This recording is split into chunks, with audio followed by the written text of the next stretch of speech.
হাই everyone, আজি ৰাতিপুৱাই মই য়েল্ল' কালাৰফুল ছিঙিব গৈছোঁ আৰু লগতে পকা জলকীয়া এটা দেখি ছিঙিব লওঁতে মই কি হালত কৰিলোঁ।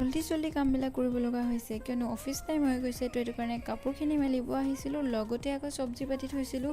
তো মই আজি ডেৰা কুন্দুলি খাই যাব লাগিব। ক'লা চব্জি খাই মই অফিচলৈ গ'লোঁ, অফিচত দিনটো থাকিলোঁ।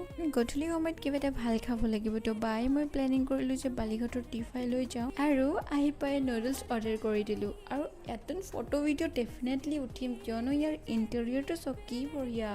ফাৰ্ষ্ট য়াম্মি ফুড খাই ল'লোঁ, তাৰপিছতে এতিয়া ফটো ভিডিঅ' ক্লিক কৰি আছোঁ। দেন ইয়াতে অলপ সময় বহি কথা বতৰা পাতিলোঁ আৰু যেতিয়া ৰুম গৈ পাইছোঁ মই বহুত এক্সাইটেড হৈ আছিলোঁ দেই, কিয়নো মই এটা পাৰ্চেল আহিছিলে আজি আনবক্সিং কৰিম বুলি ভাবি আছিলোঁ। তো যেতিয়া কৰিছোঁ তেতিয়া মনটো বেয়া লাগি গৈছে কিয়নো ডেমেজ প্ৰডাক্ট ওলাল আৰু মিচিঙো ওলালে। তো সেইটো কাৰণে এইটো ৰিটাৰ্ণ কৰি দিব লাগিব। বাৰু আজিলৈ ইমানেই, বাই বাই। ভিডিঅ'টো মোৰ শেষলৈকে চোৱাৰ বাবে থেংক ইউ।